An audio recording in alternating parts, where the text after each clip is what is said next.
Ahoy! Welcome to another episode of The Wave. My name is Adam. My name's Nick. Welcome back. Welcome aboard. All those things. Seems like ages since we've done this. I was going to say the weekly news and chat show from bottom of the stream, but we had last week off. We did, so it's that's fine. Occasional weekly chat show. It's always weekly, apart from the odd times it isn't. Yeah, it's fine. About 800 episodes or whatever. I think we're in for a good, solid slant now, aren't we? Yes, I think so. Okay there? No, my microphone stand is playing games. Yeah, I think we're in for a good run now. I don't think we've got any other time off coming up, have we? We are on the sort of... We're on the run down towards the end of season 8. And then it'll be Botska time. It will. About April time that should happen. Yeah. End of March, April-ish. Yeah. And there we go. And then we go straight into season 9. Wow. But we've still got quite a lot of season 8 left to go. I think there's 10 episodes left. We have. And should we quickly mention last week's, 2 weeks ago, movie? 2 weeks ago. Yeah. Yes, let's mention it. Because it was a new table topper. It was. Top of the stream. The Best Decline. film we've seen all season, apparently. Do you still think that? Yeah, I think so. I think it's a fair place for it to go. I think it deserves that. A proper hidden gem. Yeah, it was. It was a really good film. I would say. Yeah. What have we got this week on Thursday? This week we've got an Indonesian action movie called Headshot. Yeah. I can't wait to talk about it. No, not me. It's going to be a fun time, I think. These action movies that we do, they're always... I mean, it left nothing on the table. That's all I'll say ahead of Thursday. It certainly didn't. Apart from various body parts. Yeah. A man punches through a typewriter. That's my favourite moment in that film. And they're pretty solid. They are. So. And he gets all the little prongs stuck in his knuckles. Yeah. Oh, it was great. Yes, we've got that coming on Thursday. You want more of that? Come and listen to the movie show on Thursday. But more importantly, how have you been? I've been okay. How have you been? Good. I've been away. I've been on holiday. How was that? Had a nice family week away. Yeah, it was great. Nice time? Yeah. Weather all right? Considering it's February. Yeah. Yeah, it was quite nice. You've done all right, I think. 'Cause this week, I think it's going to snow this week, apparently. So I think you chose the right week to go. No snow meant to build. Yeah, it was fun. Had a good time. Good. I'm glad. Did all the water slides and just, it was fun. Excellent. And then back to it. Back to it. Straight back into action. Back on the wave. How about you? Riding this wave. Yeah, I've been all right. I've had quite a quiet fortnight, to be fair. I've not really done a lot. I went to see another stand-up comedian the other week. Okay. That was cool. Went to see Chloe Petts. Yes. She was great. I'm aware. Really, really good time. I'm going to see Judy Love in May. Oh, nice. I'm excited for that. Yeah, she's great. She's going to be great. Yeah. That'll be a good one. Excellent. Yeah, so that's pretty much all I've done. I've not been to the cinema. What? There's not a lot going on. It's because, do you not think at this time of year, when you've got like the awards movies out, even more so than sort of blockbuster time, where you used to have sort of a clearance. If you had a huge blockbuster movie coming out, that might be the major release for 3 weeks or even a month. Yeah. But I now seem to think that happens more around award season. Yeah, I think you're right. They let award films like gestate a bit more. Nothing comes out cinema. in the lead up to the Oscars. Yeah. And then after the Oscars is traditionally where the horror films start to come. Yeah. Because they're not in contention. Well, Scream 6 is in that slot this year. Yes. I think it comes a week before the Oscars, but it's that sort of idea. So, yeah. So I've not been. I haven't been to see Ant-Man. I decided not to. Okay. I was going to. He'll be on Disney in 6 weeks. Exactly. So don't worry about it. So I didn't see the need to. Yeah. So, yeah. Okay. Had a few mixed reviews, hasn't it? Yeah, it's not doing great. I think the Marvel thing is just dying slowly. Yeah, and there's a whole. At least the interest in it. The films are still going to come thick and fast. I haven't mentioned it in the news, but there has been over the last couple of weeks, sort of a bit more info out about how rushed the CGI was on that movie. Yeah, apparently it's not great. Because it was being produced at the same time as Wakanda Forever. Right. And it seemed to be that's where most of the resources went. Oh, okay. Which you wouldn't think Marvel should have a problem with, like, saying, no, you wouldn't. Getting a few contractors in the money they've got. No, the two biggest films of all time, or two of the biggest films of all time, are under there. Probably 8 of the 10 or something. Yeah, you wouldn't think so, but everybody's trying to save money. Yeah. Even Marvel. Yeah. Okay. Cool. Shall we do some Netflix news? Let's do it. What have we got this week on the slate? I thought, what more exciting to start after having a week off last week than some tax news. Let's talk about some tax news. Love it. And that is specifically Netflix refusing to pay tax that is demanded from them by a swathe of internet providers around Europe. Okay. Who are basically saying, we want some money off you, Netflix, because you take up a lot of our bandwidth. Okay. Have they got any legal right to say that? Well, Netflix are kind not. of basically saying, no, look, we're Netflix. You want us. We help attract users to your services. You need to have a good enough service. Wow. I'm sure we've not heard the last of this. No, I'm sure we've not. Yeah. I suppose it makes sense if a lot of the internet bandwidth is taken up by Netflix these days. Yeah. They should pay for that. Yeah, I mean, Greg Peters, co-CEO of Netflix, has said, look, we've invested over 60 billion in content alone over the last 5 years. That's 50% of our total revenue. We play a part in creating a virtuous flywheel. Better, more varied content leads to more people willing to pay for better broadband services. That's a good point as well, to be fair. The better Netflix gets, the better internet you're going to need. Yeah. So you pay those people more money. And Peter says, look, if this were to come to fruition, you'd be effectively telling us that internet service providers are charging twice for their same infrastructure. They're charging consumers for the connection. And then if they were to pay us as well, charge us as well. Yeah. Is that not double dipping? I don't know. Look, anyone wants more money, don't they? Of course they do. It's interesting though, isn't it? Where is this going to end up? Yeah, will it go all the way to a sort of legal courtroom saga? Will Netflix start buying up ISPs and becoming their own service providers? Stranger things have happened. Why not? Yeah. Stranger things have happened. Yeah. Yeah. Why not? And then could you imagine they do that? No one else can have us. Yeah. You can't say they wouldn't have the power or the money to do that. It's yeah, we'll keep our eye on that one. Yeah, definitely. That's got some legs in it, that story. Yeah. Next. Fresh off the success of his Oscar-nominated stop-motion version of Pinocchio, yes, Guillermo del Toro has announced that he's going back to stop-motion. Okay. Back to Netflix. Okay. And he's confirmed that he is making his version of The Buried Giant. I don't know if I know that. Which is a Japanese novel. The rights have come over to him by Kazuo Ishiguro. Okay. A book that takes place in a mythologized 5th century Britain. Oh, okay. In which an old couple decide to undertake a journey to find the son they have not seen for several years. However, hindering their simple quest is a mysterious mist enveloping the whole land, causing amnesia in all its inhabitants. Interesting. The trolls, ogres, dragons, and giants are also something of a problem. Oh, yeah, they would be. That makes sense.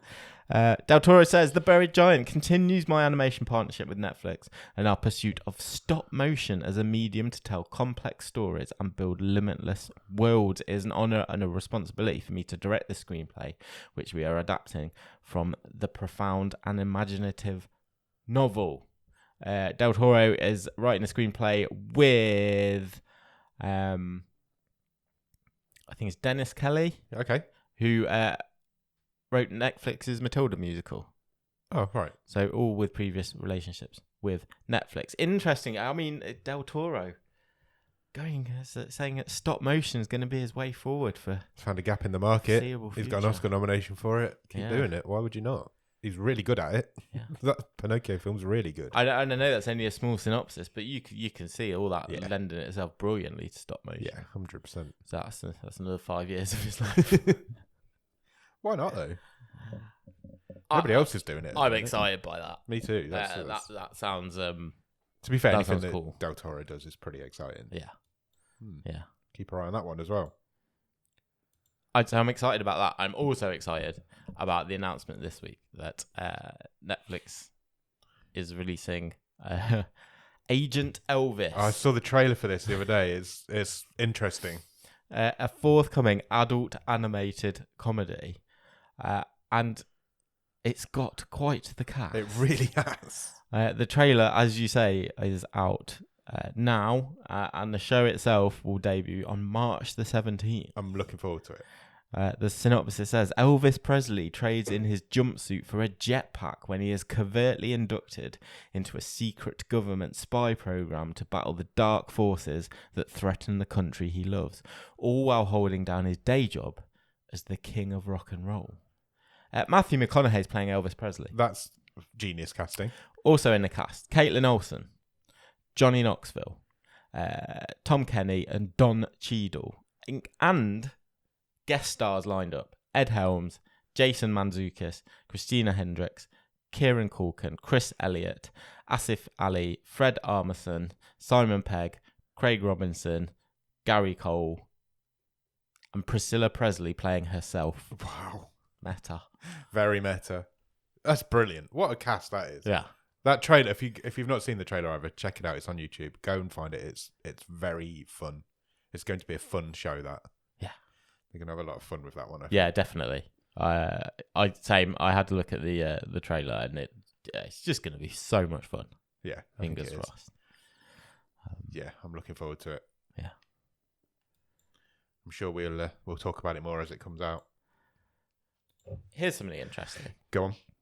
Netflix this week has released something we said that they should do. Okay. In terms of where we always moan about, you've got this platform to yourself, you've got a page for all your releases on your app, however you watch Netflix. Yes, you had the trailers there. What about interviews? What about behind the scenes DVD footage, extras, bloopers, yeah, we've said it loads commentaries? Of times. Well, this week they have released a Glass Onion director's commentary by Ryan Johnson. Oh, okay. But okay, you will not find it on any of your Netflix apps. Right. You will find it as a podcast. Right. Which you will then have to start at the same time as the movie. Why? If you wanted to watch along. Why? I don't know why they've done it this way around. That seems a very weird way of doing it. And we've talked about doing that ourselves before. Yeah, exactly. Having a watch along. Yeah.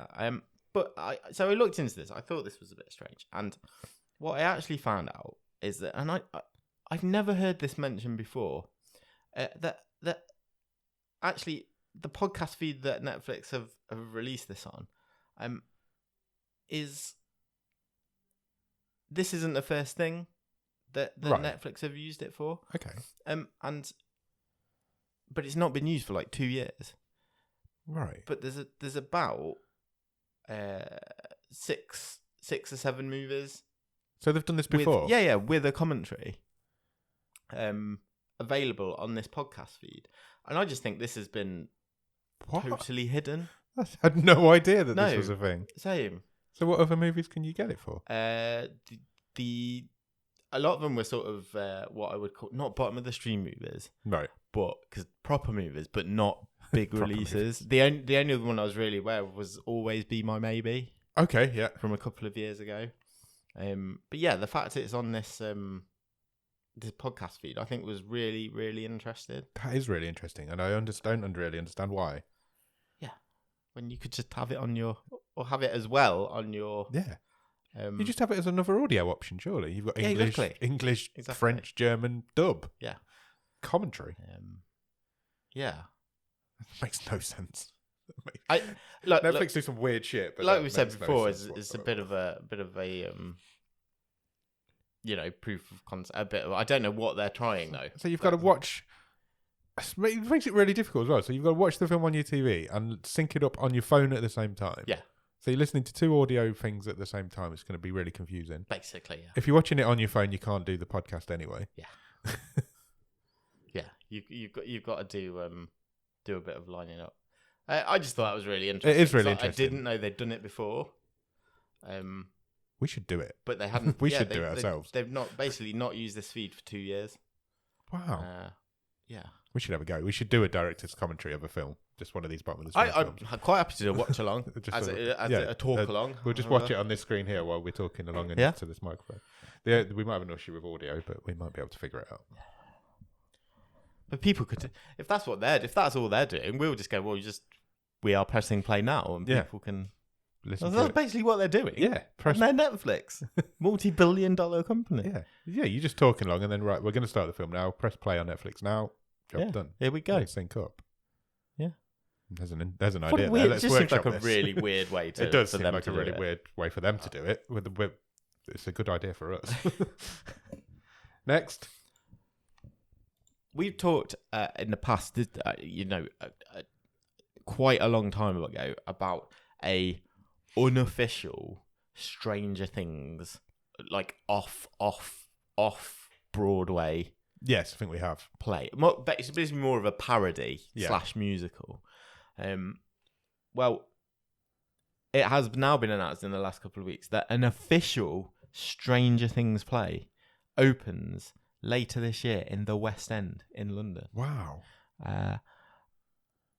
Produced by the Duffer Brothers. And it's a prequel to Stranger Things. It's called Stranger Things, The First Shadow, set more than 20 years before the events of the series. It follows the characters of Jim Hopper, Bob Newby, and Henry Creel when they were younger. Okay. Do you think there's an interest in that? Stranger Things, the play? Yeah, I think there will be. I don't really see how that ties in with the story, because if it's 20 years before, does that imply that these people knew what this town was like 20 years earlier? Or? Yeah, because there's been no hint of that in the show, has there? Furthermore, it's going to be directed by Stephen Daldry. He directed multiple episodes of The Crown and is just like a really big, incredibly renowned theatre and TV director. Wow.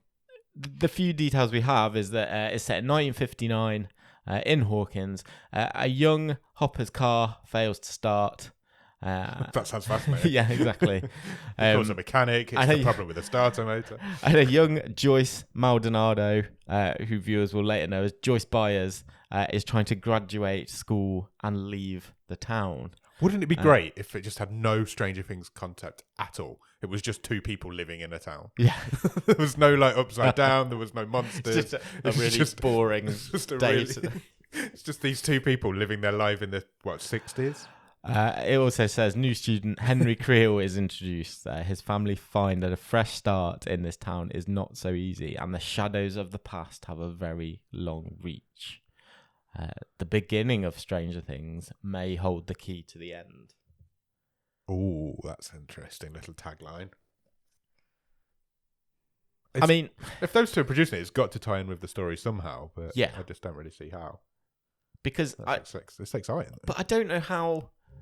Because for me, the least interesting part of the last series of Stranger Things, as great as it was, were the sort of Hopper and Joyce. No, I was going to say it was the 11 flashbacks, going back into how all the numbers were treated, and if this is a lot about Creel, then presumably it's going to be a lot about how he ended up in that program, we'll see. The goings on around the house. Yeah, why not? I mean, the Duffer Brothers, their official press release on it said, "Can't wait to see you nerds in London." Oh, that's like an invite. They also said, "You'll meet endearing new characters as well as very familiar ones on a journey into the past that sets the groundwork for the future of Stranger Things. We're dying to tell you more about the story, but won't. It's more fun if you come and discover it for yourself and give us your money." Yeah. What if they just need to set up some lore for the next season then, and this is the way to do it? Possibly, but it's only a very small percentage of people going to be able to see it. Yeah, exactly. Okay, why not? Let's go. Look, let's get some tickets booked. You've got to ride that Stranger Things wave. We'll do it, and then we'll do an episode on it. Okay, I'm up for it. Kristen Bell is returning to Netflix. Good. She did some work for them. You've got to be getting 18 months, maybe even longer ago, with The Woman in the House Across the Street from the Girl in the Window. Yes, great film. She's back and signed up with executive producer Stephen Levitan, who is most known for Modern Family. Okay. and it's a new comedy series about the unlikely relationship between an irreverent, outspoken, agnostic woman and an unconventional rabbi. Interesting. Does that float your boat? Yeah, a little bit. I really like Kirsten Bell, so yes, I think anything she does is great. So yeah, they've signed up for that, and it is now in development. I mean, okay, sure. she makes things. She's very watchable. She's got a lot of charisma, so I'll be interested to see how the cast sort of fills out on that one and where it goes. Definitely. I did like the woman in the house across the street. Yeah, I did as well. It was really great. I was fully in on the joke, and I was like, yeah, let's ride this. Yeah, 100%. And it actually had quite a really decent ending as well. There was actually a good reveal at the end. Obviously, The Good Place is great as well. Sure. Yeah, so more of her working with Netflix. I'm up for that. Yeah, me too. Next. Do you like John Cena? Yeah, great guy. Okay. Do you like Simu Liu? I don't know much about him, but yeah, he seems nice little chap. And how do you feel about Awkwafina? Awkwafina's of this parish, so I am happy to take on board whatever she's working on. Would you like to see them? Quite a cast. Would you like to see them all in a movie? Yes. That's an action comedy. Yes. Called Grand Death Lotto. Oh, yes. Good. What a great name. That's what you're getting, because that is what Amazon Prime have ordered. Directing it is going to be Paul Feig or Feige. I never know how you say that name. Feig. He's the guy behind Bridesmaids, Female Ghostbusters. Terrible movie. And much more. Your official synopsis says, in the very near future, the Grand Lottery has been established in economically challenged California. The only catch, you have to kill the winner before sundown, and you can legally claim their prize. So somebody wins the lottery, but then if you kill that person open season, that person's just... I guess whoever's holding the ticket by the time the sun goes down. Okay. Feels kind of like Battle Royale, Running Man. Purge. Yeah. But an action comedy. Yeah, with some pretty big stars. The synopsis continues. New LA resident Katie, played by Awkwafina, accidentally finds herself with the winning ticket and must join forces with amateur jackpot protector Noel, played by John Cena, to make it to sundown in order to claim her multi-billion-dollar prize, all while dealing with Noel's protection rival, Lewis. Played by Simu Liu, who also wants to get her to sundown in order to claim his commission. So instead of having people going after her, you've got two people trying to protect her. Yeah. They're taking on all comers, I guess. Excellent. Feige says, I love action comedy and extreme physical comedy, and this movie has both, as well as a boatload of heart and hilarity. This lotto will make winners of us all. Oh, that's cheesy. Filming starts next week. Excellent. Sounds fun. I like a lot of fun. I think those three are hearing. They're very fun people. So yeah, that sounds good. I'm up for that. Did you know there's a new Hellboy? I didn't know that. A new Hellboy has been cast. It is Jack Kesey. Okay. He is taking over from the previously mentioned in this episode, David Harbour. Yes, that was rubbish. I didn't see that version. It was not good. Was he good? Was Harbour good? Yeah. That was recent though, wasn't it? It feels recent, but I bet it was more than 5 years ago. Yeah, it probably was. It's probably me failing to remember how time works. But yeah, I kind of felt like it's not that long since we've had a Hellboy movie. But yeah, you're about to tell me it's ages ago. I'm looking for it now. If you're not familiar, that was only 2019. Oh, okay. That's not too long ago. Okay. If you're not familiar with Jack Kesey, he was in Deadpool 2, 12 Strong, Baywatch, the movie. He's also got some TV credits, The Strain and Claws. This version of Hellboy is going to be directed by Brian Taylor, who is most known for Crank. Okay. That was Jason Statham. Not Jason Statement. That's when he puts out a press release, isn't it? A Jason Statement. Jason Statham statement. And that's a much better name for him. He should change it. He should. is an adaptation of one of Hellboy's most famous comics, The Crooked Man. The story sees Hellboy stranded in 1950s rural Appalachia with a rookie BPRD agent. There they discover a small community haunted by witches, led by a local devil with a troubling connection to Hellboy's past, The Crooked Man. I really like the term local devil. It just makes it sound like little scamp. Yeah. So young Hellboy, I guess. Yeah. Hell Kid. Hell Kid. Well, he's already a boy, so... When did he become Hell Man? Hell Man. He likes mayonnaise.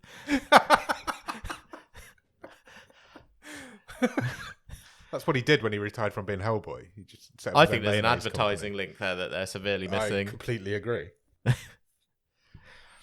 Maybe, So, that's thousands of pounds worth of advertising agency work there. It's just putting it out there in the ether. Yeah, absolutely. It shoots soon in Bulgaria. Bulgaria? Yeah, because it's cheap. Yeah.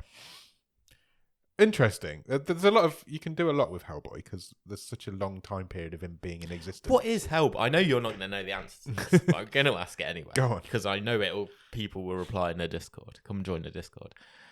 What is Hellboy? He's not Marvel or DC, is he?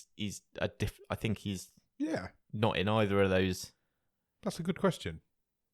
I think he's his own independent type. He's not under either Is of he one those of these umbrellas. British, is it a British comic book? I don't think I couldn't even tell you.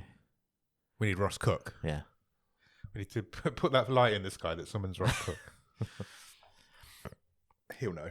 Yeah. We'll tell you next week on the way because he'll give us a big long history of Hellboy when we... Yeah, or join our Discord. Or join our Discord and come and watch it live. Okay, I mean, look, it sounds like they're doing something a bit different, so fine. Yes. I'm excited. I might not watch it. I didn't watch the last one, but there you go. The last one wasn't great. Talking of Marvel. Yes, as we always do.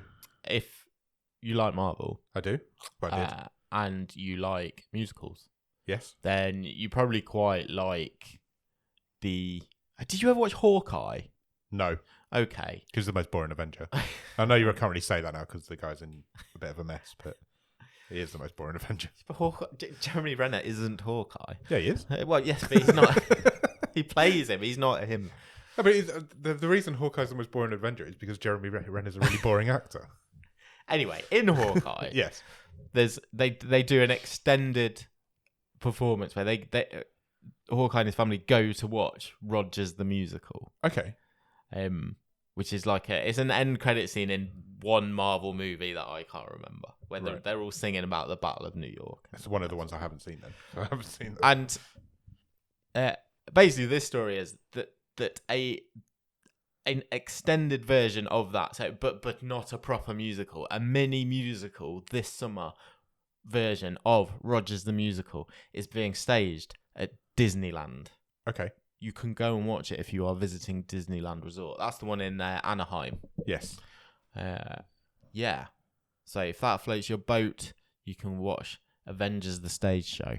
The sort of cheesy, campy musical version. Sounds fun, but I'm probably all right. You'd go if you were in the theme park. If I was in California. I don't think... I'm not going to make it would the be a trip. certain type of person going especially to see it. Yeah. I would suggest. There would be some people that will, though. That's the deal breaker. They've been putting off going for years, and now they're like, oh, we can watch Rogers the Musical. Let's go. Can I just... I don't like blowing my own trumpet. Okay. But in the notes for this news item, yeah, I like to try and do a little title for just each for news me. story. Just for me. You just and make me laugh. the one I've done like for this it. is Rogers and Thor's Hammerstein. I don't know. I'm retiring. You should, yeah. Not going to top That's that. one of the best ones you've done. I mean, the one above it just says Hellboy. Yeah, exactly. You've not really made any effort on that at all. No. In fact, you've not made any effort on any of them this week, except the first one just says tax. I've been away. And I was away with We've also work. been back a week. How far in advance do you think I do these? Look. Well, it wasn't done yesterday. I know that much. Look, I think that's fun news. Yeah, I agree. That's all the news. That was a good news section. Well done. I enjoyed it very much so.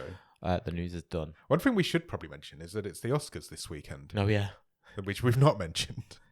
The problem is, well, not the problem, but I always feel like, because we usually do a bit on the Golden Globes and the BAFTAs, which I know we did do. And there's not really a difference in the nominations. So 100% next week we'll come back and we'll talk about the Oscar winners. Yes. I didn't really want to sort of run your nominations. I think what we'll do is we'll do some sort of prediction game in the Discord. Yeah, let's do that. Let's do that. We'll keep a little if you want to get involved in that, we'll pick like 5 or 6 of the top awards. Yeah. Everybody picks a winner. Whoever gets the most gets some sort of shout out on the show or something. Yeah. Or you can come and have a spot on the Boxkers or something like that. Yeah. We'll work it out. We'll do that. We'll do some sort of prediction contest in the... So I think this year's Oscars is actually quite interesting. There's lots of accessible movies nominated this year, whereas sometimes it's not that way. And everybody who's nominated for an acting prize seems to be quite nice people. Yeah.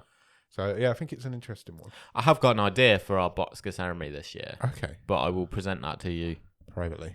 Off mic. Sounds good. I'm excited for that. Okay. Right, what do we do next? Have you watched anything good at the top of the stream? I've watched a couple of things. Go on. I've exclusively watched Asian content. Okay. Good. I like that you're broadening your horizons. In my life, really, the last couple of weeks. I have completed Physical 100. Okay. How was that? How did it end up? I mean, great. I didn't realise when I pressed play that the final episode is like an hour and 40 minutes long. Wow. Feature length. Like a movie. Feature length reality show. But, look, I said I had some issues with it at the start. By about episode 3, I was all in. And the final episode, when there's 5 of them left, and they're just picking them off one by one, it's thrilling. They play these almost stupid little game. Like one of the games, the final 5 have to play.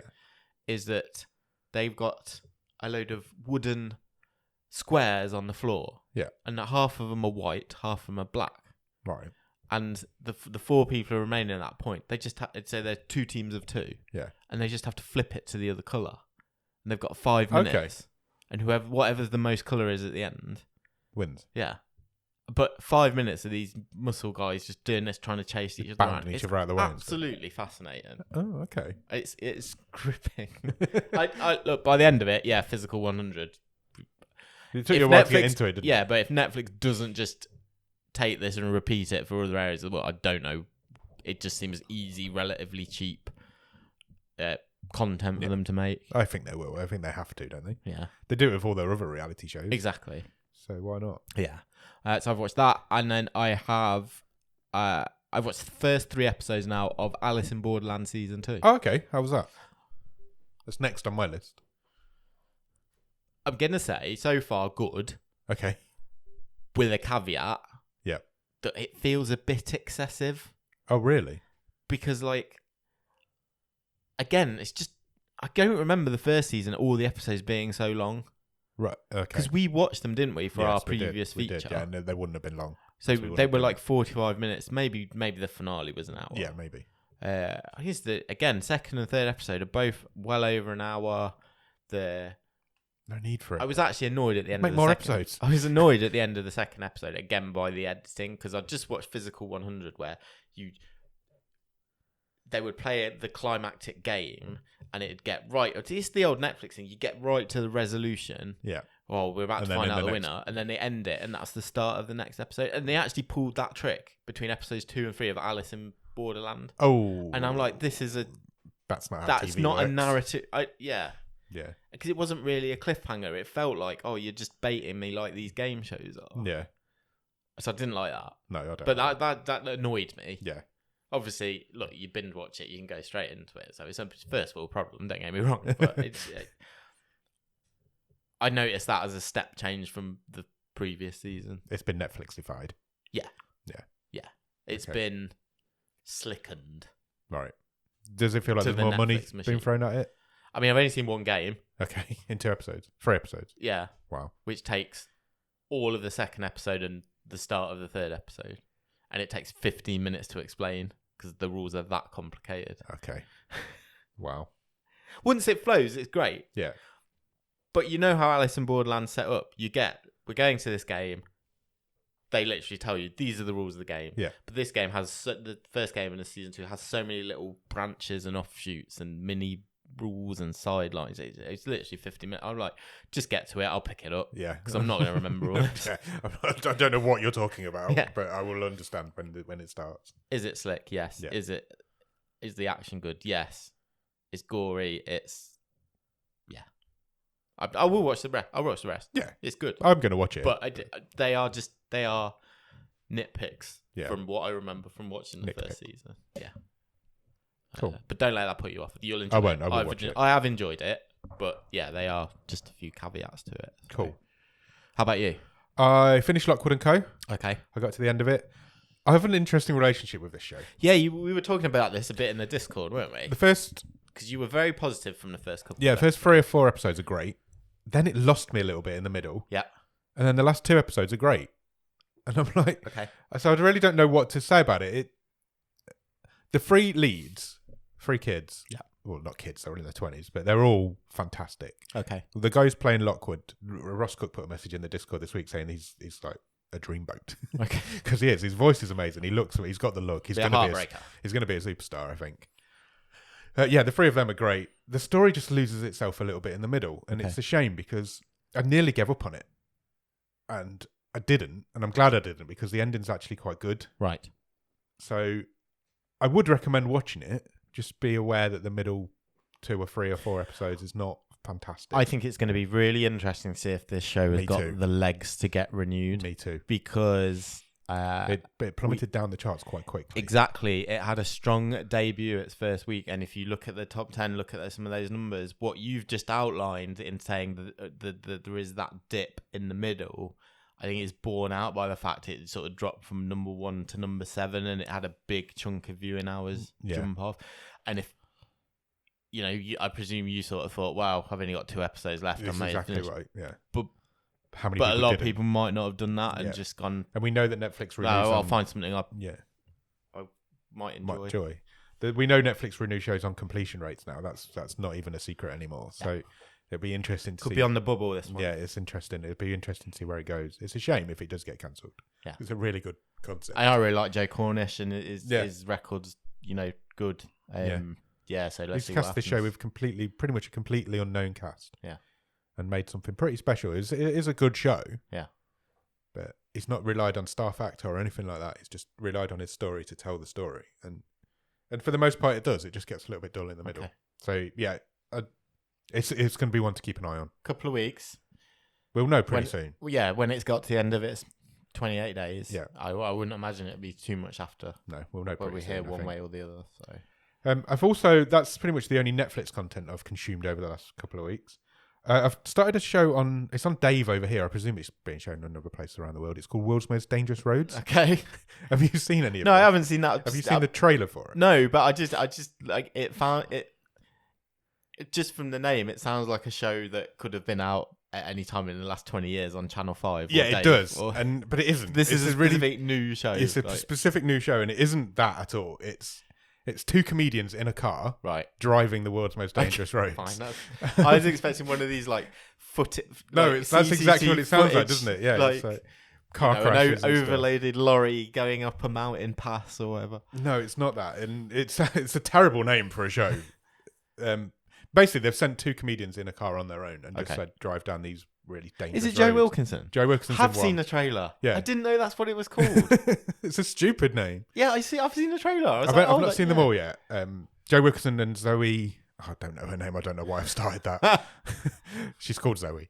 They do an episode. Maisie Adam and Susie Ruffle. Different episodes. I've just seen different people in different episodes. There's 8, I think, altogether. Susie Ruffle and Maisie Adam do one. Okay. That's the best one, in my opinion. Yeah. Ed Gamble and Lou Sanders. Keith Lemon and Will Mellor randomly. Okay. Keith Lemon stays in character the whole time, of course, and he drives like 200 yards out of these 500 miles that they do. But that's I don't like those 2 guys, but that's actually a really good episode. Okay, I'm gonna check that out. Yeah, there's more as well. Stephen Mangan's in one. Okay, 2 girls from Derry Girls do it. Yeah, I've not seen that one yet. And you can pick and choose which ones you want to watch. They're not in any sort of order or anything. But so it's really funny. But then there's always a 10-minute section where it goes quite deep as well into their life. Like Will Mellor's dad was in prison when he was a child, and Susie Ruffle's the country that she's doing it in is illegal for her to even be there. Yeah. So and she's doing it with Maisie Adam, who isn't a lesbian, but Yeah. definitely looks like one. And so it's difficult for those two to, you know what I mean? It's difficult for those two as two females to be in the car together. Okay. Is what I'm getting at. And there's different things going on, and it is actually quite a good show. Okay, I'm told. Yeah, I didn't put two and two together and realise that's the Joe show from Joe that Wilkinson. title reversed. Yes, to. exactly. Joe Wilkinson's terrified of heights, and he's driving along this road, and there's a 200-foot drop on either side of him. It's good. Some of the Phil Wang's in one as well. I tell you what, Phil Wang and Pierre Novelli. That sort of group of that sort of age generation of stand-up comedians. Yeah. Just God, you get in with Dave. Yeah. It's just look, I'm not saying 100%. I quite like most of those people. Yeah. But they were always on that that TV channel in various formats or game shows or just it's absolutely made. They must be 100%. They all you there's that, like you say, that group of comedians, and they just do everything together. They just do. It's great. It's all right. They've developed a proper like cottage industry on that. Yeah, just TV of that channel. brand of stand up. But yeah, it's good. It's well worth checking out. I've also watched a couple of movies in our downtime. Yeah, me too, and I've forgotten to put them on here, so you go first. Sounds good. First one I'll talk about is a film. I wanted something. I think I was getting a bit of bottom of the stream withdrawals. Right. Because I wanted something that wasn't like super famous but sounded fun. Yeah. And so I went with a film on Amazon Prime. I've seen that you've put this on here, and I'm thinking I might watch this tonight. This is a you movie, 100%. I think you've chosen what I'm going to watch tonight. I watched a movie called Dave Made a Maze. Yeah, I've seen it on Amazon. I've seen it. I think it was recommended in the Discord because I put it on my watch list, and I don't know where I would have found it from otherwise. So at some point, somebody in the Discord must have recommended it. Apologies to whoever it was. It's a heck of a lot of fun. It's basically about this guy, and his missus goes away for the weekend, and he gets bored. So he makes a cardboard maze in his lounge. Oh, I could actually do that today. And when she gets home, he's trapped in this maze, even though it's like 2 cardboard boxes. Yeah. And she can talk to him, she can hear him, but she tries to get him out, and basically he's created this whole world inside this maze. And eventually they go in to try and get him out, and there's this whole cardboard world, and it's basically Labyrinth. Yeah. On a budget. And every set is made out of cardboard, and it is so much fun. Awesome. And I had a lot of time with it. You can tell it's low budget. Yeah. You can tell it's played by a bunch of comedians. There's no good actors in there, but it is basically cardboard Labyrinth. And yeah, you would love it. Yeah. You definitely. I've seen the trailer and I know I would. You definitely need to check it out. Talking of fun movies, I also watched Willy's Wonderland. It sounds like a pretty good double bill to me. I think it was 2 nights in a row, which is Nicolas Cage's film. I think it was last year or the year before he made. It's about a silent man whose car breaks down in this backwater town in the middle of America, and he has no cash. They don't accept cards, so he has to pay off his debt by cleaning up a abandoned children's restaurant that has animatronic characters in it. Kind of like Chuck E. Cheese. Yes, thing, that sort of environment. Yeah. And they lock him in overnight to clean it, and chaos ensues when these animatronic characters come to life and try and attack him. Can't not be fun, surely. No, it's very, very fun, is what it is. It's gory, it's stupid, it's silly. Nick Cage does not utter a single word in the whole movie. Fantastic. For no other reason than he probably just didn't want to. Yeah. There's no reason for the character to be mute, but he is. To cast a man like Nick Cage and then not give him any lines is really interesting to me, because you could have just given that to anybody. So you're basically selling that movie on the fact that Nick Cage is in it. I saw the trailer for Renfield. Yes, the other that week, trailer's great. Talking about Nick Cage, it's. I mean, regardless of whether the movie will be any good, but I'm pretty confident it'll be fun. Yeah. As just a whatever it is, 3.5 minute structure. The trailer's brilliant. Yeah. And it really is. It is such a good job of selling that movie. Yeah. And I know that's what it's supposed to do, and that sounds really obvious, but he's barely in the trailer. Yeah, you just at the end one line, and it as a trailer, I thought that's a fucking great trailer. It really is, considering Nick Hoult carries most of that trailer, and he's a charisma vacuum in my opinion. It does look like a really good fun film, and I can't wait to watch it. And it's just something about Nick Cage at the minute. he seems to love what he's doing, and he seems to be back to enjoying his career. It's him embracing who he is, who he became, well, who the and public thought he became. People's Opinions of it. yeah.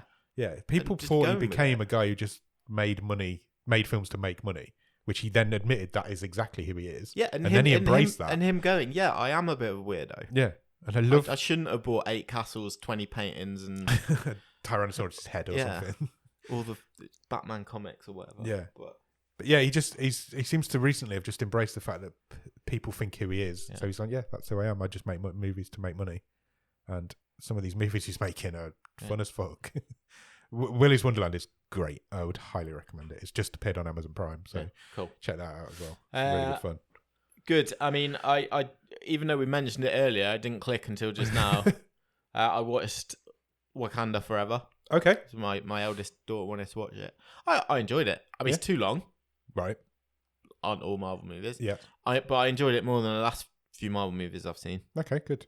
I haven't seen it yet. So. You know, it's obviously emotionally it's pretty hefty. Yes. And that's what probably for me raised it above the last few that I've seen. Yeah. I didn't enjoy like the Doctor Strange one. I didn't enjoy Thor, the last Thor one. This was much better than either of them. So. Okay, that's interesting because I did enjoy both of those. So if it's better, then I will. I'll check it out. Cool. How long is it? Like 2.5 hours. Yeah, too much. Not bothering. Right. We were literally just before we finished. We were getting the girls right. We were like, oh, we probably should get you ready for bed. It's like, but we were all really enjoying it. Yeah. I was like, oh, it's got to be nearly finished. It feels like it's nearly finished. Yeah. It's like we've just had a bit of a climactic scene, and it's been on for ages. Like, must be about done. How long's left? Hour and 10 minutes. Wow. An hour and a half into it or whatever. Okay. So basically watching 2 movies at once. Jesus. That's mad. Yeah. Right. Shall we move on and talk about our real talk topic for this week? Yeah, we probably should. Yeah? Because it provoked quite really did. the response in the Discord. It really did. Was a very good. Have you got the Discord topic. Open? I will. I think Ross has done you a kindly summary. Yeah, I've still got to find it. You find it. I'll explain what it was. So this week we decided to do every week we do a real talk question where we basically put a question out into the world and people come back at us with answers. This week we said, in the world of movies or TV, what is a hill that you're willing to die on? What is an opinion that you are staunchly holding and you are not going to see an argument against it? Yeah. And it did elicit quite a response. The problem is I do have a handy summary. Yeah. But the handy summary doesn't tell me who said them all. whose point it was. So I think I'm going to freestyle it. Okay. Now, I think it's a great subject. And the reason it generated so much chat in the Discord is because more than a lot of the real talks we've had, you just have that, okay, I'm dropping this straight fire. It's basically mic drops all over the shop. And everyone else sort of going, oh, yeah, oh, I agree with that. Or no, get out of town. You are absolutely wrong. So, yeah, when it comes to movies or TV, what hill are you willing to die on? And the Smiley Ton came straight in there with the whole Marvel universe is boring from the start. Why are people only just coming to this? This is something I've had a discussion with him about before. He's staunchly against the Marvel movies. And, I mean, it's an opinion. I don't necessarily agree with it myself. I think it's maybe been boring for a lot longer than people realise. I don't think it is an incorrect viewpoint because I don't necessarily disagree with it, but I don't think it's as easy as... No. Because I don't think that is... I don't agree with the from the start bit. No, I agree with that. I think if you're talking from Iron Man to Endgame, there are some great movies in there, but there's some filler. There's some filler in there for definite. So yeah, I kind of see where it's coming from. If you're not into him, you're not into him. It's as simple as that, isn't it? But equally, as was one of the responses in here, particularly people who are comics fans, like would never have thought you would see this merged characters dropping in and out of movies and the scale of the storytelling. Yeah. I can kind of see both sides to it. I certainly, as we've just mentioned, the last couple of years since Endgame, that since Endgame, bloom seems to be off the rose, doesn't agreed, it? Yeah, I would agree that since Endgame, it's been boring. Ross Cook himself comes in with, I would die on the hill that any fictional character can be changed in any way to whatever iteration you want. It doesn't matter if that's not how they were originally intended. It doesn't guarantee it will be any good, but if there is a new take on a character or a concept, then people shouldn't balk at giving it a try. I mean, I'm assuming we're talking about, can James Bond be a woman? Can James Bond be black? Yeah. Can we can switch genders? We can move times, settings of Sherlock Holmes in the modern day. Yes, back in the Victorian age. I 100% agree. For the most part, I agree as well. I mean, the only caveat I would put on it is that if it fundamentally changes a character's personality, then you can't do it. Like the prime example is Idris Elba in The Dark Tower. It couldn't happen. It shouldn't have happened. And it can't happen if you're going to tell that story. That film doesn't tell that story. That is arguably not even an adaptation of the book. Exactly. That film doesn't tell the same story as The Dark Tower. It is almost if you were getting technical, that movie is inspired by these characters. 100%. But if you're going to tell the story of The Dark Tower, you can't have Idris Elba in that role. If you're going to tell that story. Because the character development that happens is that man starts off as a racist and then becomes in love with a black woman. Yeah. That happens in that story. So you can't tell that story in the correct way if you can't have a black racist. they were never going to get that far. Exactly. No, they weren't. And it just doesn't work. But yeah, for the most part, I would agree with Ross's opinion on that. Salmon Holland in the Discord has got a couple to throw into the fire. Go on. 1, Rick and Morty is not funny. No, I'm not having that. Rick and Morty's hilarious. There are parts of it that aren't. Yeah. But for the most part, it's hilarious. Yeah. Look, I am aware of the issues with Justin Roiland recently. We all are. I am aware Dan Harmon is problematic. Yeah. But I think not necessarily from start to finish, but both Community and Rick and Morty have got some of the best half hours of TV I've seen. Yes, I agree. The fan base of Rick and Morty is problematic. But the show itself is funny. And his second one, which is something I do wholeheartedly agree with, is that J.J. Abrams is the reason the Star Wars sequel trilogy is a mess, not Rian Johnson. The Last Jedi is a good film and pushed the Star Wars universe into an interesting place before Abrams did a 180 because of vocal fan and studio pressures. I agree, and I think that last Star Wars film, is it Rise of Skywalker? Yeah. Is fucking awful, and how J.J. Abrams didn't get more pelters for that, I have no idea. I haven't seen it, so I can't comment on that. And it leads, I'll just get on a little soapbox here, it leads to a really interesting point about Disney, which we mentioned a few weeks ago when we were talking about how they messed up the release of Strange Worlds and then fell back and said, we're doing a Frozen sequel, we're doing a Toy Story sequel, we're doing a Zootropolis sequel, is because Rian Johnson tried something different with that middle Star Wars film. It was really interesting. It was set up to point things in a new direction, and Disney couldn't cope with it being something different, some fans not liking it. Yeah. And let's fall back on our existing tropes. They went back and got an absolute mess. Agreed. And we've not had a Star Wars film since. No, that's true. Yeah. Fine. I didn't like the JJ hate that came for about 400 messages after that. I was getting really angry because JJ's one of my heroes. But well, Chris from the Time Shifters pod sort of said he picked up on that and sort of said, I think the only thing he's done that's good is Super 8. But then J.J. Abrams, then surprisingly, for I think who you'd say, his reputation is sort of a safe pair of hands, quite a vanilla kind of director, doesn't really take that many risks. Got all this hate in the Discord. A lot of hate. I was really surprised because you then got someone in there said, well, actually, I think Super 8 shit because all he's done is remade a Spielberg 80s film. Yeah, but that's kind of what it. That's what it was. It's a homage to that. I think he kind of openly admitted that. I think he did, and I think Super 8's a wonderful film. But it's not original. No, it's not original. But what is these days? Okay, you tried to shut that down pretty quick. Yeah, I did. And then Chris carried on and said, both Abrams and Tarantino, victim of their own egos, told how great they were going to be.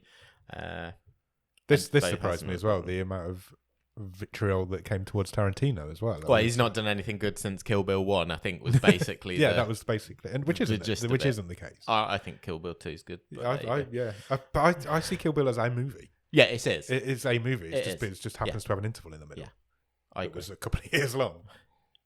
I agree. But the movies before Kill Bill are all great, are they not? There is the caveat in that. And a couple of people in the decision said Pulp Fiction is one of my favourite movies of all time.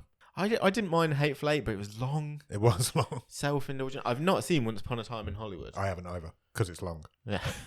Yeah, a lot of digs at Tarantino is a genius because he tells you he's a genius. Look, yeah. I don't know, I really like Django Unchained. Yeah, great film. I liked that movie. Yeah. Okay, Samuel Holland said Fleabag's not funny. Fleabag is brilliant. It's overrated. I've never watched it. It's great. But I do have a variation on that in sort of... My hill that I'm willing to die on is that Samuel Holland doesn't know what comedy is. Okay. Phoebe Waller-Bridge deserves everything that's coming to her over the next few years because a lot of stuff is coming to her. I'm not sure because she's got... Look, she's played a big part in this upcoming Indiana Jones film this summer, so let's see if that lands. That's true. That is true. Let's see what happens. There was a lot of digs at Harry Potter. There was a lot of digs at Harry Potter. Both the books and the movies. Yeah. I just don't think they're aimed at me. I'm not a massive Harry Potter fan. I think the movies are fine. Some of them are great. I'm not. Not all of them. I'm not invested. My eldest daughter's watched them over the last few months. She thinks she's great. Yeah. She thinks they're amazing, but she's 9. Yeah. And I think that's where they're aimed. 100%.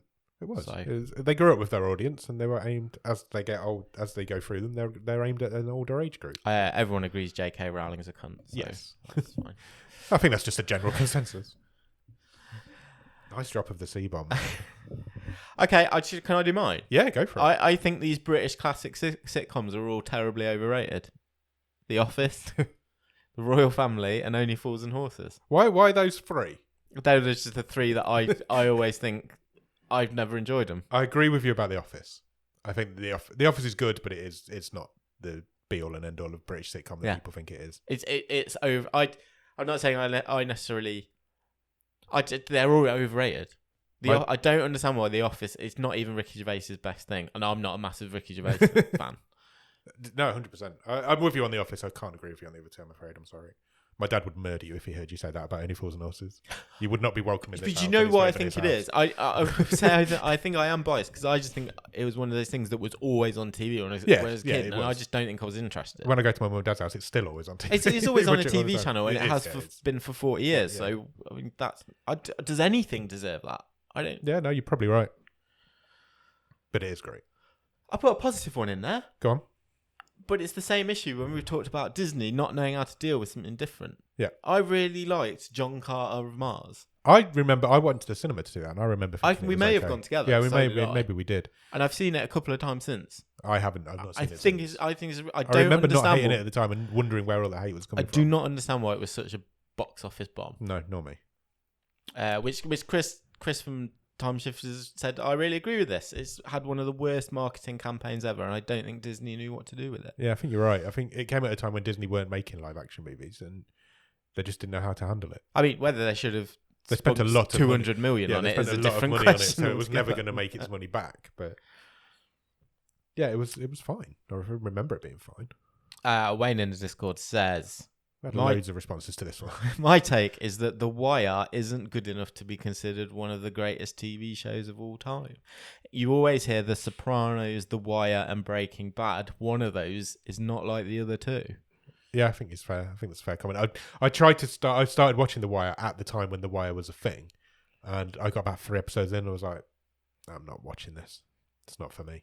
I gave up on it at the time, which I think a lot of people have given up on it since. Yeah, I've got to say I've never tried it. It doesn't stand the test of time. Let's put it that way. Yeah, Wayne said he got to season 3, didn't go back to watch the last 2 seasons, just doesn't get it. It's a long way in to give up on a show, that is. Yeah. Ross came back with another one. I think people who don't watch foreign films, either because they don't get the culture or don't like subtitles, need to work on both their multiculturalism and their reading comprehension. I could not agree more. When people tell me they don't watch foreign films because they don't like dubs or subtitles, it makes me look down on them a little bit. I'm with you.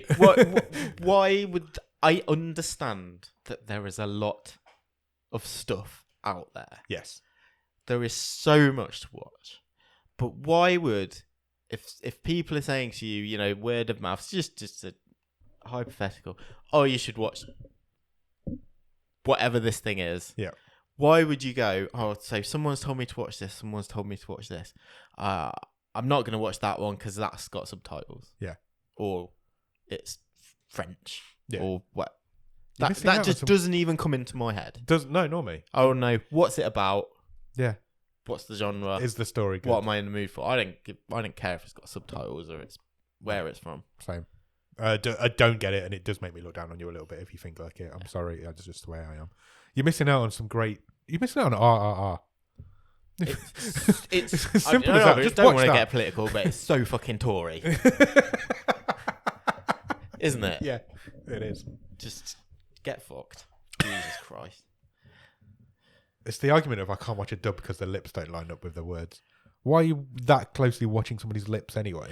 And Just watch you know the what I'm movie. going to say? Look at Squid Game. Yeah, 100%.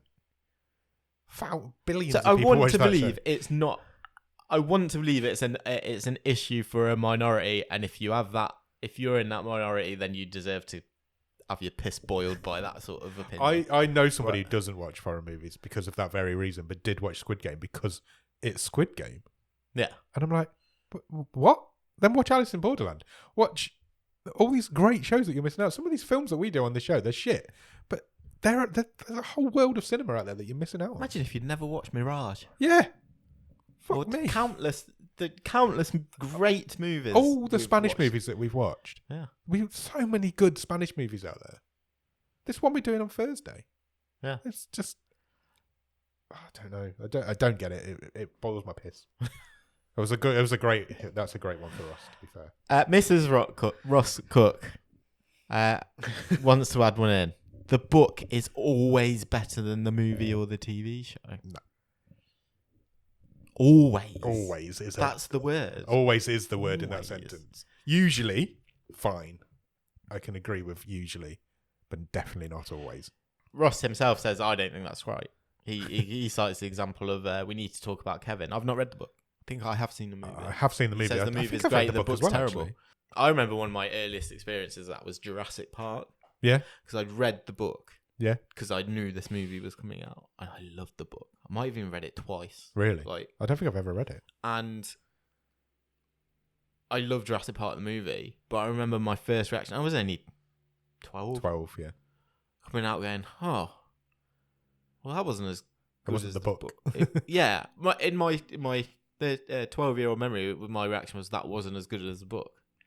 But it's a great movie. Yeah, it is. And they're different things. They're just... That book, you can't have a PG blockbuster movie where everyone's head gets ripped off and there's... Do you know what I mean? Yeah. You can't... And the ending's changed. And that's fine. It's a great movie. It's a good book. Yeah. You can have the same thing. Yeah. But they're different. You 100% can.